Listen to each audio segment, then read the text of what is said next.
Hey guys, I've got the new S2 helicopter here, and we're going to do an unboxing video and take a look and see what's in the box.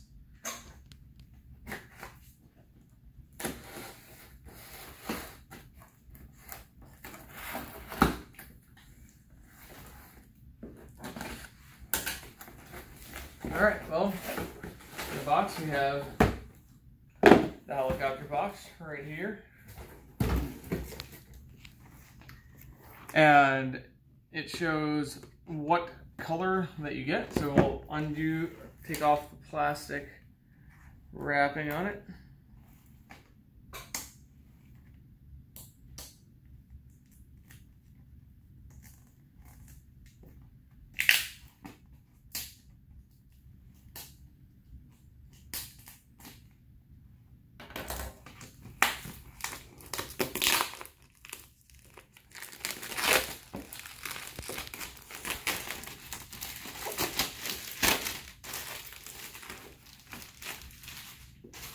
As you can see in the box, it shows some of the features that it has.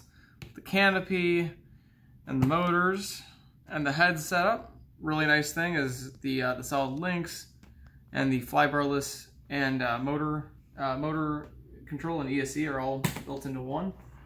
Now we'll take the box and open it up.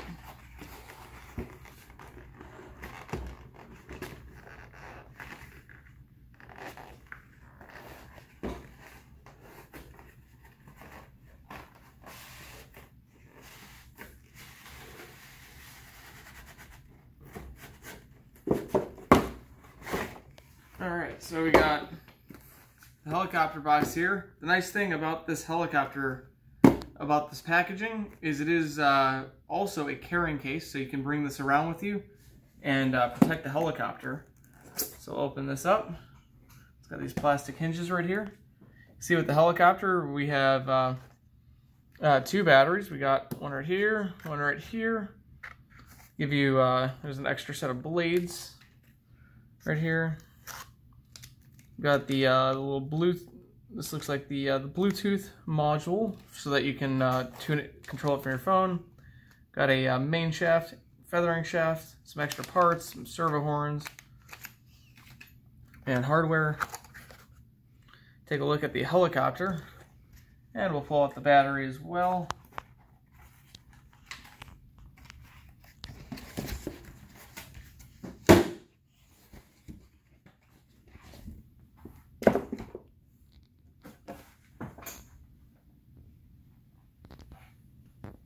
So you can see these are the Goosky 750 milliamp hour 45C batteries. They have XT30 connectors on there, and got the blade grip holder.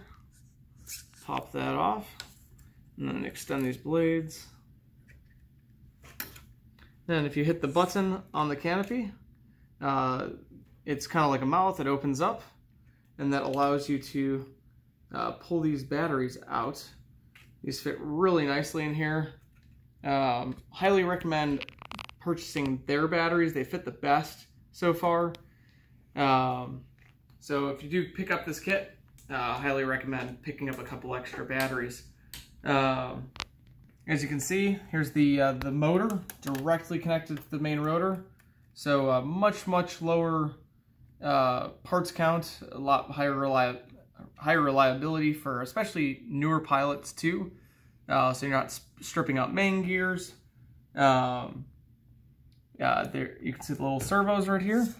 Really nice anodized casing on the front. They also sell an upgraded metal case servo for this helicopter. Got a small brushless tail motor.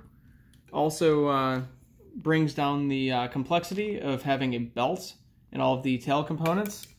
Also, if you're a beginner and you like to run lower head speed, this is a much better setup with the brushless tail motor for the number one reason that if you want to run low head speed, you still have that tail authority so that you can, so that your tail isn't blowing out, and it just gives you really good tail authority and good maneuverability for the beginner pilot too.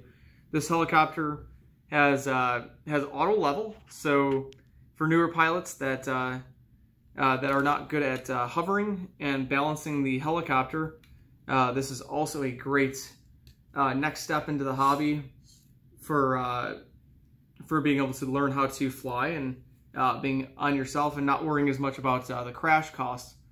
And talking about setup, you can see the helicopter uses solid linkages all around. So these linkages going down to the servo, those are solid. The ones going up to the head, those are solid linkages. There are no adjustable linkages. They do sell an upgraded turnbuckle threaded link so that you can adjust the pitch. For your average beginner, I don't think that's necessary. It brings a lot of complexity for new pilots. So this is a very, very good setup for somebody getting into the hobby. Also very low parts count. These plastic blades are very inexpensive if you were to have an accident. The other nice thing that they've gone and done is you can see how it's thicker towards the root. And that's because the further out that you go to the tip of the blade, this tip actually spins faster than here. So think about if you stuck a pole out in front of you that was 100 feet and you spun around in a 360-degree circle, the end of that pole would spin very fast, even though you did one rotation, but your arm out in front of you where your hand's holding the pole would spin very slow. So the further out you go from the center of the hub, it's going to spin faster. So this area of the blade also produces less lift. So by making this thicker, it gives you a much more responsive, connected feel with the helicopter. So I think this is a great feature. This definitely improves the flight characteristics of this helicopter, and the blade style is very nice too, as well as the rest of the helicopter. It's a very nice styling. It's got a carbon fiber frame. It's got very nice plastic landing gear, and the boom is very visible. As you see, it's got a lot of surface area, so it helps you see this, and it's very good for orientations for newer pilots or people that don't have as good a vision. That being said, it looks like a very, very nice helicopter. Now we're going to get this thing set up. We'll have a instructional video on how to set up your transmitter and get this set up for Spectrum pilots that I fly Spectrum. So we'll get some Spectrum settings, and stay tuned for the upcoming flight video of this helicopter. Hope you guys enjoyed this, and please subscribe and like this video, and stay tuned for more helicopter related content. Thanks a lot for watching, and have a great day flying.